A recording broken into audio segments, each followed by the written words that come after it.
시간에는 지난 시간에 배웠던 우리 학교 폭력에 대해서 잠시 리뷰를 하겠습니다.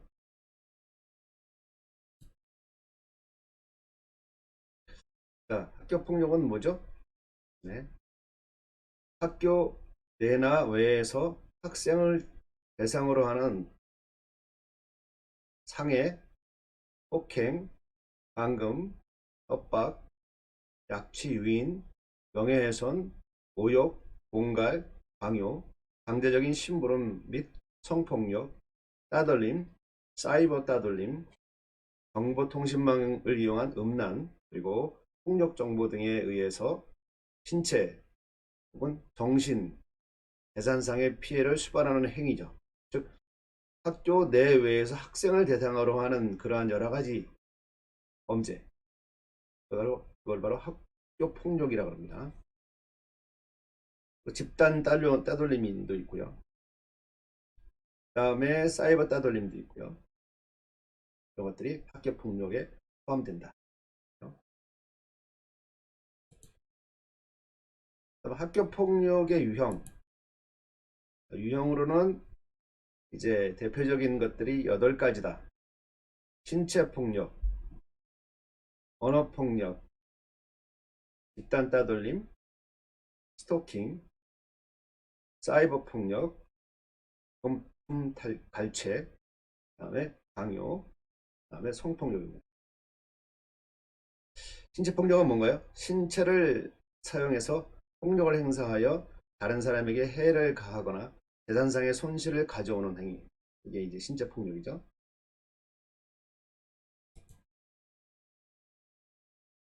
여기에는 이제 상해죄, 폭행죄, 감금죄, 유인죄가 있다고 말씀드렸죠. 다음 언어폭력. 언어폭력은 여러 사람들이 보는 앞에서 상대방에게 언어로 공격하는 것을 말하죠. 다음 집단 따돌림. 그것은 2명 이상의 학생들이 자기보다 약한 것으로 간주되는 특정 학생이나 특정 집단의 학생들을 지속적으로 반복적으로 집단적으로 괴롭히는 행위, 이 바로 집단 따돌림이죠. 다음 스토킹. 스토킹은 피해 학생이 싫다고 하는데도 불구하고 계속 따라다니면서 괴롭히고 불안하게 하는 행위, 이것이 이제 스토킹입니다.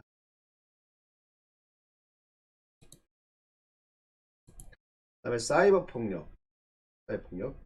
이 사이버 공간에서 특정 학생을 괴롭히는 행위를 사이버 폭력이라고 합니다. 게시판이나 채팅방에 모욕적인 말을 하거나 거기서 욕설을 하는 그런 사이버 모욕, 여러 가지 등이 있죠. 다음 금품 갈취. 다른 사람의 돈이나 휴대전화를, 그런 것들을, 물건을 빼앗는 행위, 이런 것들 금품 갈취라고 그러죠. 다음 강요. 힘이 센 학생이 약한 학생에게 강제로 굴복시켜서 심부름을 강요하는 행위, 이게 강요입니다. 빵 셔틀, 와이파이 셔틀, 가방 셔틀, 신발 셔틀, 이런 심부름 강요, 과제 대행, 게임 대행, 이런 것들이 있다. 그 다음에 성폭력. 8번인데 9번이네. 성폭력이면 성폭력과 성추행과 성희롱이 있다. 성폭력은 전체 학교 폭력에서 가장 많은 비중을 차지하지는 않지만, 그러면 성폭력은 피해자의 인생을 바꿀 수 있는 굉장히 큰 상처를 준다. 그래서 무엇보다도 중대한 것이다. 다음 학교폭력의 현황을 쭉 한번 봤고요. 학교폭력의 원인이 뭔가요? 원인을 우리가 봤죠. 학교폭력의 원인은 우리 책에는 없었어요. 이 원인은 이제 피해 원인도 있고 가해 원인이 있었다. 피해 원인으로는 개인적인 측면, 성격, 외모, 사회성, 자존중감, 자기효능감, 자기편, 그것들이 일반적으로 낮기 때문에 이제 피해자가 되는 경우. 그 가정적인 측면, 피해자에 소속된 가정이 경제적 수준이 낮거나 결손 가정이거나 부모의 양육 태도가 굉장히 많이 딱딱하거나 강압적이거나 부모가 폭력을 행사하거나 이런 가정에서 이제 피해자가 나타나는 거죠. 학교 측면에서는 학업 성적이 낮거나 학생 생활 충실도가 낮거나 교사의 경기가 안 좋거나 친한 학생 수가 적거나 할 때 이제 피해자가 되는 경우가 있다. 그다음에 이제 가해 측면, 가해자가 되는 측면입니다. 가해 측면, 가해 원인. 이거는 이제 성격적인 비해 행동을 스트레스, 과거 폭력 연류 경험이 있는 것. 그다음에 자아 존중감, 자기 효능감, 자기 표현 능력, 공감력이 낮은 학생들이 가해자가 되는 경우가 많다. 가정적인 거는 그렇죠. 학교 폭력 가해 경험이 있거나 또한 부모 학대를 받았거나 가정 폭력 경험이 있는 그러한 학생들이 가해자가 되는 경우가 많다. 학교 측면에서 비행 친구가 있거나 교사로부터 체벌 경험이 있거나 학교 부적응하거나 이런 학생들이 가해자가 되는 측면들이 많다. 이게 학교 폭력의 원인이고요. 그다음에 학교 폭력 예방과 대처. 어떻게 예방하고 어떻게 대처할 것인가 하는 거예요. 교육부의 대처에는 이제 학교 폭력 대책 자치위원회. 이것을 이제 학교에서 폭력이 발생될 경우엔 그 학교 자체에 있던 학교 폭력 대책 자치위원회에서 그것을 해결하도록 되어 있는데 이게 문제가 많았어요. 그래서 이거가 지금 어떤 문제가 많았냐면 일단은 학부모들이 많이 있음으로 해서 전문가적인 어떤 그러한 처리가 미숙했던 점이 많았어요. 그래서 이게 이제 교육부로, 이게 교육청으로 학교 단위가 아니라 그 위 상위 개념인 교육청으로 이제 옮겨져서 학교폭력대책자치위원회 유사한 그러한 기구가 만들어졌고요. 그래서 이제 보완이 됐습니다. 그래서 뭐 순서는 뭐 신고를 하면은 신고를 받고 안전조치를 하고 위기 학생에 대한 개입을 하고 사건 조사를 하고 부모 면담을 하고 그 다음에 이제 학교폭력대책자치위원회를 소집을 하고 그 다음에 개최를 하고 그 다음에 사항을 결정해서 통보를 합니다. 그렇죠? 그리고 조치를 취하죠. 이런 순서로 쭉 이제 대책을 세운다 거예요. 됐고요. 그 다음에 이거 이외에도 이제 학교 폭력 예방이나 학교 폭력 피해 학생에 대한 대처라든가 학교 폭력 가해 학생에 대한 대처라든가 그 다음에 학교 폭력 방관자에 대한 대처라든가 그 다음에 끝으로 부모에 대한 대처들이 필요하다. 그렇게 해서 이제 학교 폭력에 대해서 우리가 지난 시간에 봤습니다. 여기까지 리뷰하겠습니다.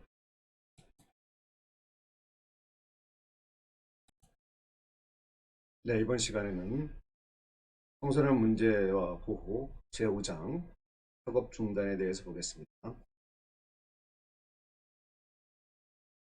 해마다 학교를 그만두는 초중 고교생이 전국적으로 9만 명 가까이 됩니다.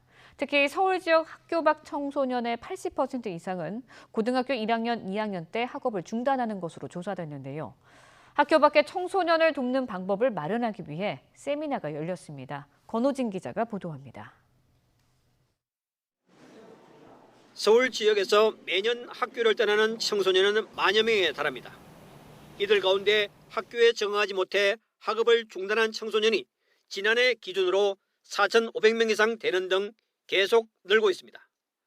서울시와 서울시 교육청이 학교 밖 청소년 학업 지원 등 대책 마련을 위한 세미나를 열었습니다. 먼저 주제 발표를 통해 서울에서 최근 5년 이내 학교를 그만둔 청소년을 대상으로 한 실태조사 결과가 공개됐습니다. 90% 정도가 고등학교 때 학업을 중단했는데 특히 고1, 2때가 82%에 달했고 사유는 학교 다니는 게 의미가 없다는 답변이 가장 많았습니다. 고등학교급에 중단하는 수가 이렇게 많습니다. 나중에 조사 결과를 보시면 알겠지만 학교 다니는 게 의미가 없어서 그만둔다는 비율은 강남, 서초, 강남 상구도 굉장히 많이 나와요. 서울시 교육청이 운영하는 학교 밖 청소년 센터인 친구랑 등록자에게 주는 교육 참여 수당 성과 분석에 대한 발표도 있었습니다. 교육 참여 수당이 경제적 도움과 교육 활동 참여를 확대하는 역할을 했지만 학교 복귀 의사에는 별 영향을 주지 못했다는 게 대체적인 평가였습니다.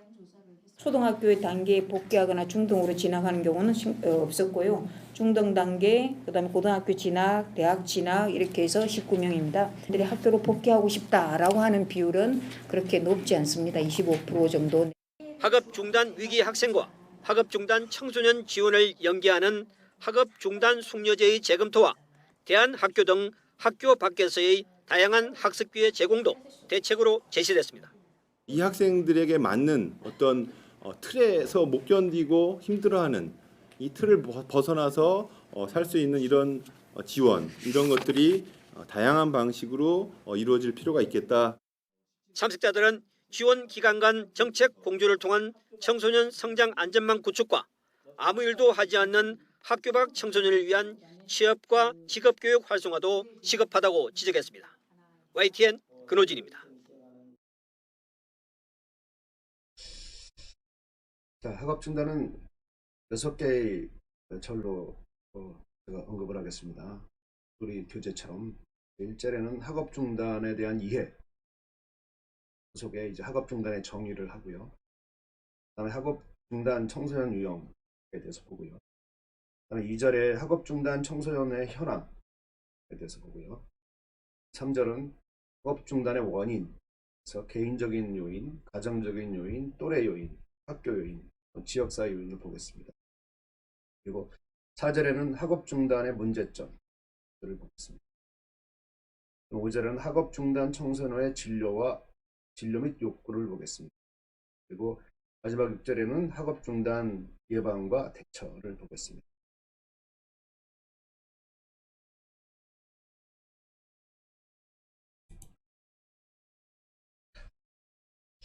먼저 연 약 6만에서 7만 명의 청소년이 학교를 떠나고 있습니다.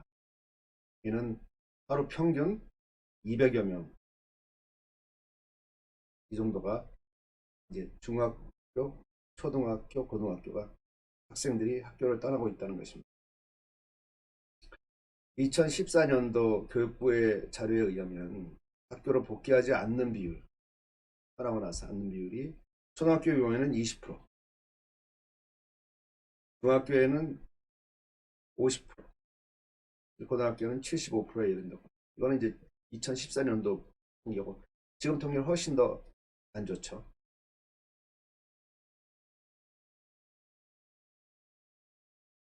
이들 중에 덜어는 해외로 떠나거나 아니면 대안교육을 받거나 아니면 일자리를 찾거나 합니다. 이 학교를 떠나는 것이 새로운 진로를 개척하는 그러한 긍정적인 효과를 갖고 있는 그러한 청소년이 소수이고, 대부분 청소년들이 거리를 배회하며 시간을 보내거나 일을 하려고 해도 숙련된 기술이 없어서 저임금 노동시장에서 값싼 노동력을 제공하면서 부당한 대우를 받는 그런 부정적인 경험을 많이 하고 있습니다. 요즘은 사실은 이제 해외 공부를 위해서, 대안교육을 위해서 이렇게 해서 하는 그러한 인원들이 늘어나고 있는 추세죠. 자, 이제 첫 번째 절인 학업 중단의 이해를 보겠습니다.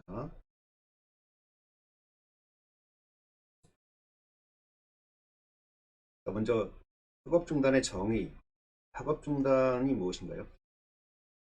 학업 중단 청소년은 더 이상 학교를 다니지 않아 정규 교육 과정을 중단하고 일정 기간 학업을 중단한 경험이 있는 청소년들을 말합니다. 그렇죠? 그래서 이 학업 중단 청소년들은 과거에 뭐 중퇴생이라든가 학업 도중 탈락자라든가, 그 다음에 학교 밖 청소년이라든가 학교를 떠난 청소년, 뭐 이렇게 다양하게 불렀죠.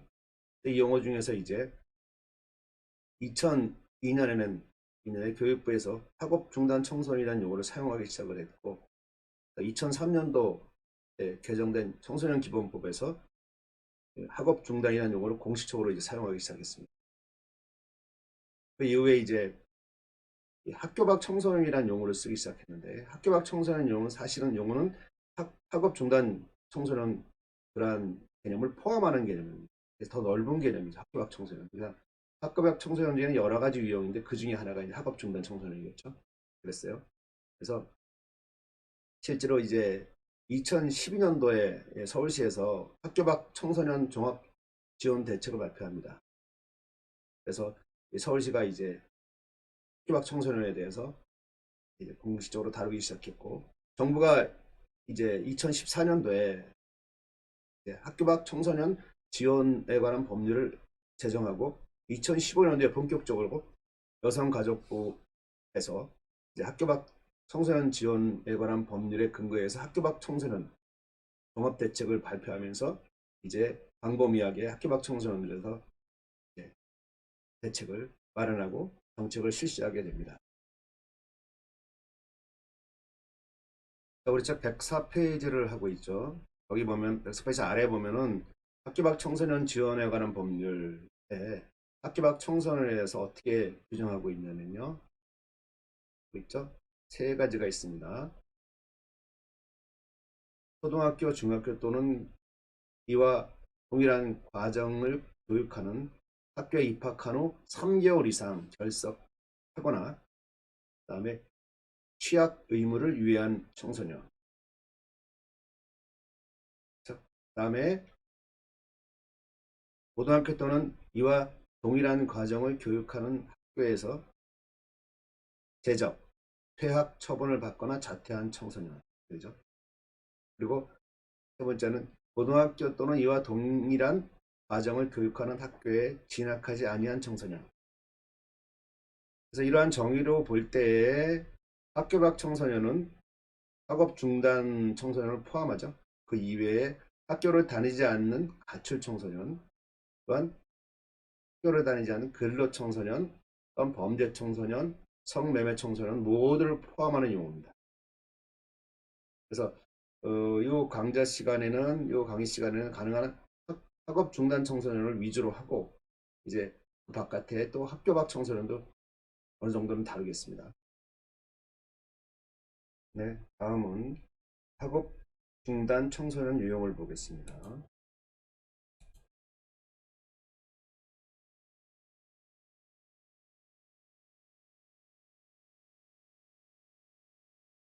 네.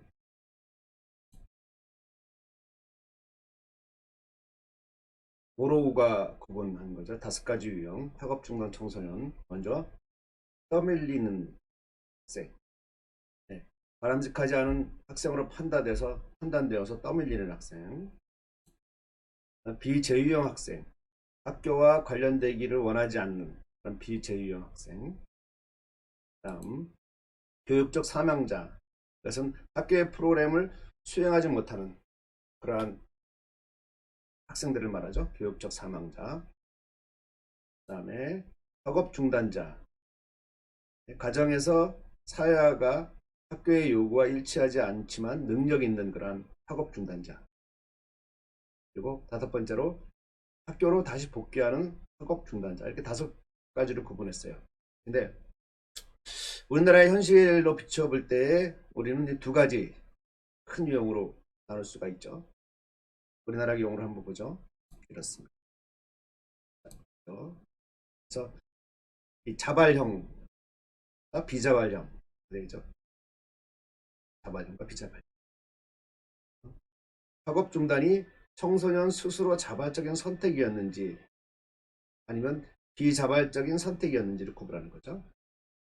그리고 이제 자발형 경우에 이제 탈학교형이 있고, 그 다음에 초학업형이 있어요. 이 탈학교형은 원칙적으로 학교 제도 자체가 맞지 않아서 학업을 중단하는 청소년을 탈학교형이라고 그러고, 초학업형은 학교의 학업 성취의 그 수준이, 학업 성취 기대 수준이 학교에서의 학업 수준보다 높기 때문에 새로운 진로를 모색하는 그러한 청소년들을 말하죠. 비자발적 형, 이거는 이제 개인 부적응형. 이거는 이제 학업이나 비행이나 심리, 정서, 교우 및 교사와의 관계 등 여기서의 문제 때문에 학교 정책과 학업에 적응하지 못해서 학업을 중단한 청소년. 이게 개인 부적응형. 그 다음에 비자발적 형 중에서 환경 불가피형. 이거는 가정의 경제적 곤란, 그다음에 부정적 사회환경에 영향을 받아서 학업을 중단하는 청소년, 이렇게 구분할 수가 있습니다.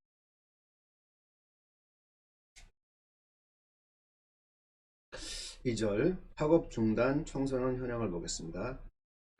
우리 책에 있는 것들이 보면은 2015년도 데이터예요.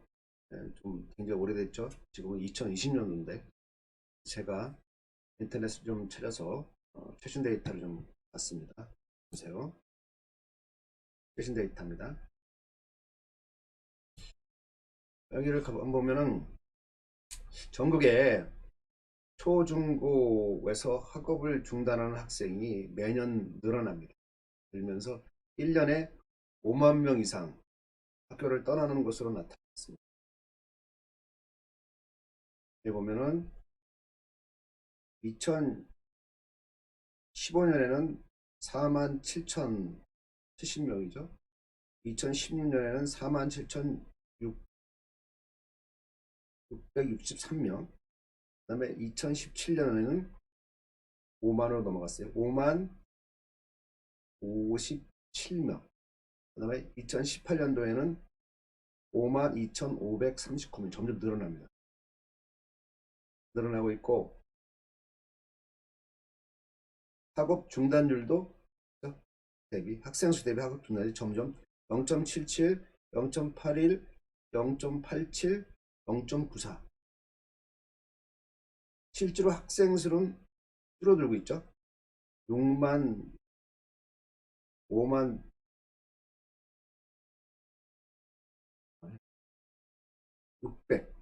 688만 827명 쭉 해서 줄어들어서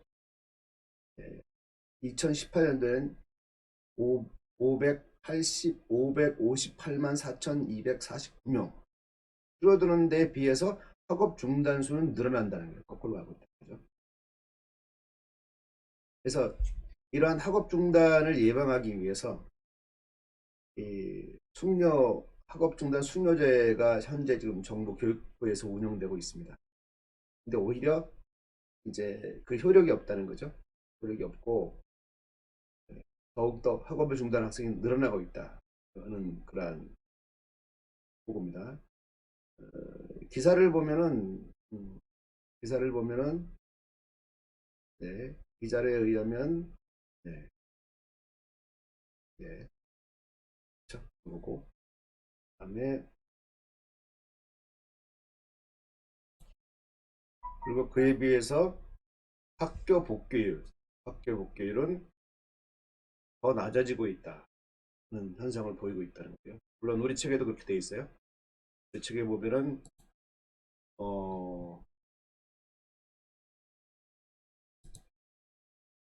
107페이지에 보면 밑에 보이죠? 밑에 보면은 학업 중단 청소년의 학교 복귀율은 초등학생이 79.3%, 중학생이 53.9%, 고등학생이 15.9%. 교급이 올라갈수록 학업 중단은 높아지면서 학교 복귀율은 낮아지는 현상을 보이고 있다. 지금도 똑같아요. 그리고 현재 지금 학업 중단율이 가장 높은 것이 고1, 고2죠. 고1, 고2 때 가장 높다. 중단율이. 그런 통계를 보이고 있어요. 우리 책의 108페이지에 있는 표 5-3 초등학교, 중학교, 고등학교 학업 중단율 보세요. 그건 이제 2015년도까지 되어 있던 데이터를 보면은 초등학교와 중학교에 비해서 고등학교가 훨씬 높죠. 네, 그렇죠? 2015년도만 비교해도 초등학교의 학업 중단율은 0.5%, 재적 학생 대비 학업 중단자 0.5%, 중학생은 0.7%. 그렇지만 고등학생은 더블이에요. 1.4%. 가장 높죠. 그래서 이것도 1학년 때, 2학년 때 가장 높다는 겁니다. 지금도 이건 마찬가지. 동일하게 이런 데이터가 나오고 있어요. 자, 이러한 학업 중단을 예방하기 위해서 교육부가 마련한 대책이 뭐냐면은 학업 중단 축려제라는 겁니다. 그게 진작부터 실시하고 있지만 그 효과가 미비하다는 거예요. 지금 현재 데이터를 보죠.